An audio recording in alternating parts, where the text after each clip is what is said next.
ಕ್ಷಣ ಕ್ಷಣಕ್ಕೂ ಎಲ್ಪಿಜಿ ಸಮಸ್ಯೆ ಬಿಗಡಾಯಿಸ್ತಾ ಇದೆ. ಬೆಂಗಳೂರಿನಲ್ಲಿ ಗ್ಯಾಸ್ ಪೂರೈಕೆಯಲ್ಲಿ ವ್ಯತ್ಯಯವಾಗಿದೆ. ರಾಜಾಜಿನಗರದಲ್ಲಿ 1 ಹಾಗೆ ಬಸವೇಶ್ವರ ನಗರದಲ್ಲಿ 3 ಗ್ಯಾಸ್ ಬಂಕ್ಗಳು ಬಂದಾಗಿದೆ. ಕ್ಷಣ ಕ್ಷಣಕ್ಕೂ ಎಲ್ಪಿಜಿ ಸಮಸ್ಯೆ ಬಿಗಡಾಯಿಸ್ತಾ ಇದೆ. ದೇಶ ಸೇರಿದಂತೆ ನಮ್ಮ ರಾಜ್ಯದಲ್ಲಿ ಅದರಲ್ಲೂ ಬೆಂಗಳೂರಿನಲ್ಲಿ ಗ್ಯಾಸ್ ಪೂರೈಕೆಯಲ್ಲಿ ವ್ಯತ್ಯಯವಾಗಿದೆ. ರಾಜಾಜಿನಗರದಲ್ಲಿ 1 ಹಾಗೆ ಬಸವೇಶ್ವರ ನಗರದಲ್ಲಿರುವ 3 ಗ್ಯಾಸ್ ಬಂಕ್ಗಳು ಬಂದಾಗಿದೆ. ಉಳಿದ ಗ್ಯಾಸ್ ಸ್ಟೇಷನ್ಗಳ ಮುಂದೆ ಆಟೋ ಕ್ಯೂ ನಿಲ್ಲುವಂತ ಪರಿಸ್ಥಿತಿ ಎದುರಾಗಿದೆ. ದೊಮ್ಮಲೂರಿನಲ್ಲಿ ಆಟೋ ಚಾಲಕರು ಹೈರಾಣಾಗೋಗಿದ್ದಾರೆ. ಇಂಡಿಯನ್ ಆಟೋ ಗ್ಯಾಸ್ ಸ್ಟೇಷನ್ ಮುಂದೆ ಕ್ಯೂ ನಿಂತಿದ್ದಾರೆ. ಸುಮಾರು 2 ಕಿಲೋಮೀಟರ್ನಷ್ಟು ಕ್ಯೂನಲ್ಲಿ ಆಟೋಗಳು ನಿಂತಿದ್ದಾವೆ. ಸಮಸ್ಯೆ ಬಗೆಹರಿದಿದ್ರೆ ನಾಳೆಯಿಂದ ಪ್ರತಿಭಟನೆ ಮಾಡ್ತೀವಿ ಅಂತ, ಹಾಗೆ ವಾಟಾಳ್ ನಾಗರಾಜ್ ಅವರ ನೇತೃತ್ವದಲ್ಲಿ ಪ್ರೊಟೆಸ್ಟ್ ಮಾಡ್ತೀವಿ ಅನ್ನೋದಾಗಿ ಕೂಡ ಹೇಳಿದ್ದಾರೆ. ನಾಳೆ ಸಚಿವ KH ಮುನಿಯಪ್ಪ ಅವರ ನಿವಾಸಕ್ಕೆ ಮುತ್ತಿಗೆ ಹಾಕ್ಬಿಡ್ತೀವಿ ಅನ್ನೋದಾಗಿ ಆಟೋ ಚಾಲಕರು ಹೇಳಿಕೆಯನ್ನು ಕೊಟ್ಟಿದ್ದಾರೆ. ಏನು ಒಂದು ಬೈಟ್ ಕೊಟ್ಟಿದ್ದಾರೆ.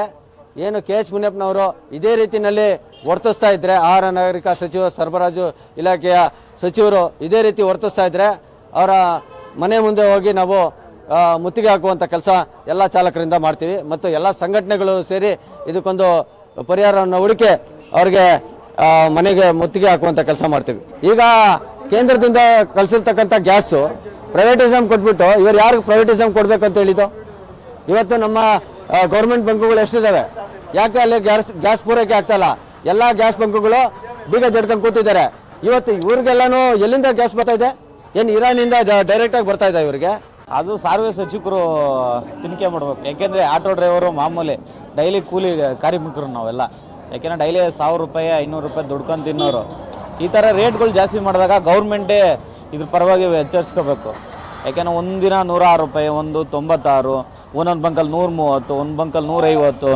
ಅದ್ರ ಪರವಾಗಿ ಗೌರ್ಮೆಂಟೇ ತಗೊಂಡು ಆಕ್ಷನ್ ತಗೋಬೇಕು. ಇವ್ರ ಮೇಲೆ ಆಕ್ಷನ್ಗಿಂತ ಗೌರ್ಮೆಂಟ್ ಆಕ್ಷನ್ ತಗೋಬೇಕು. ಇವಾಗ ಆಟೋ ಚಾಲಕರ ಸಂಘ ಚಾಲಕರದ್ದು ಏನಾಗಿದೆ ಪದ್ಧತಿ ಅಂದರೆ, ಇವಾಗ ನಾವು 36 ರೂಪಾಯಿ ಕಿಲೋಮೀಟ್ರ್ ಅನ್ಕೋ, 36 ರೂಪಾಯಿನೇ ಇಸ್ಕೊಂತ ಇರೋದು. ನಮ್ಗೇನು 50 ರೂಪಾಯಿ ಕೊಡ್ತಿಲ್ಲ, 100 ರೂಪಾಯಿ ಕೊಡ್ತಿಲ್ಲ ಕಿಲೋಮೀಟ್ರಿಗೆ. ಇವಾಗ ನಮ್ಗೆ ಬಜೆಟ್ ಏನು ಅಂದರೆ 1000 ರೂಪಾಯಿ ದುಡಿದ್ರೆ 700 ರೂಪಾಯಿ ಬರೀ ಗ್ಯಾಸ್ಗೆ ಹೋಯ್ತೈತೆ. ಕರೆಕ್ಟಾ?